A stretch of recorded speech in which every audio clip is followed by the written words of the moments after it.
देवास इसरो की Antrix corporation deal.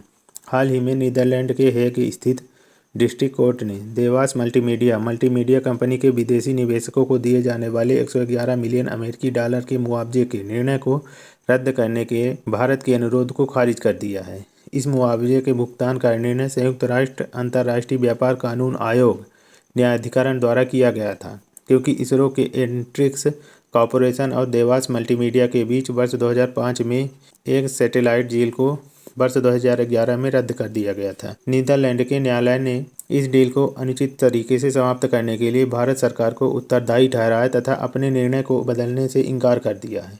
क्या है देवास एंट्रिक्स डील का मामला? Dewas ISRO satellite deal 2005। वर्ष 2005 में भारतीय अंतरिक्ष अनुसंधान संगठन इसरो की वाणिज्यिक शाखा एंट्रिक्स कॉर्पोरेशन ने बेंगलुरु स्टार्टअप देवास मल्टीमीडिया के साथ एक सैटेलाइट डील की थी। इस डील में डिजिटल मल्टीमीडिया सेवाएं प्रदान करने के लिए इसरो उपग्रहों GSAT-6 और GSAT-6A हेतु एस बैंड को 12 वर्षों तक लीज पर देना शामिल था। नोट: एस बैंड विद्युत चुम्बकीय स्पेक्ट्रम के माइक्रोवेव बैंड के एक भाग के लिए एक पदनाम है। एस बैंड का उपयोग सैटेलाइट संचार, राडार, महत्वपूर्ण वास्तविक समय डेटा को पहुंचाने तथा वर्षा व अन्य पर्यावरणीय हस्तक्षेपों के कारण दृश्यता में उत्पन्न अवरोधों को कम करने के लिए किया जाता है। एस बैंड का उपयोग शिपिंग, विमानन एवं अंतरिक्ष उद्योगों द्वारा किया जाता है। S band spectrum mobile broadband सेवाओं के लिए भी अत्यधिक महत्वपूर्ण है। GSAT-6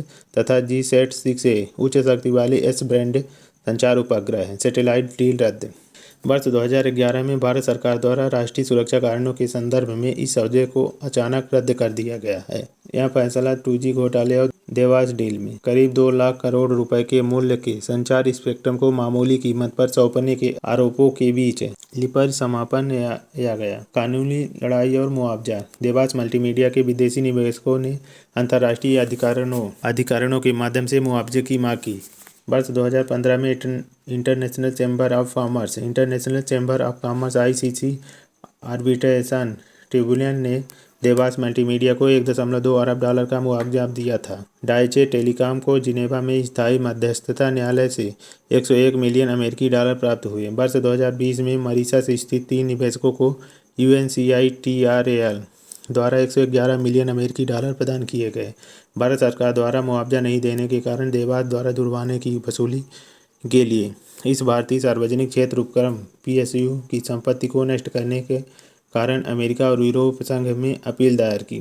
भारत सरकार की चुनौती। वर्ष 2012 में भारत सरकार ने सर्वोच्च न्यायालय के आदेश का हवाला देते हुए विदेशी निवेशकों द्वारा मांगे गए मुआवजे के भुगतान का विरोध किया, जिसमें धोखाधड़ी के आरोप में देवास मल्टीमीडिया को बरकरार रखा गया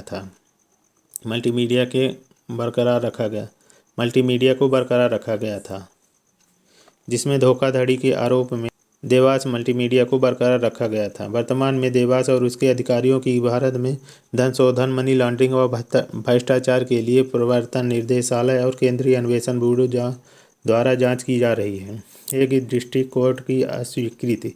भारत ने मुआवजे के भुगतान को रद्द करने के लिए एक याचिका दायर की, किंतु हेग डिस्ट्रिक्ट कोर्ट ने इसे खारिज कर दिया। डिस्ट्रिक्ट कोर्ट ने फैसला सुनाया कि प्रवंचना, धोखाधड़ी एवं भ्रष्टाचार के आरोपों को पहले ही कानूनी कार्रवाई के दौरान खारिज कर दिया गया था। भारत के सर्वोच्च न्यायालय के फैसले का कोई स्वतंत्र महत्व नहीं माना गया। International chamber of commerce ICC विश्व का सबसे बड़ा व्यापारिक संगठन है, जो अंतर्राष्ट्रीय व्यापार एवं जिम्मेदार व्यावसायिक आचरण को बढ़ावा देने के लिए कार्य कर रहा है। यह वर्ष 1923 से व्यापार तथा निवेश का समर्थन करने के लिए अंतर्राष्ट्रीय वाणिज्यिक व व्यावसायिक विवादों के कठिनाइयों को हल करने में मदद कर रहा है। ICC का मुख्यालय पेरिस, फ्रांस में स्थित है।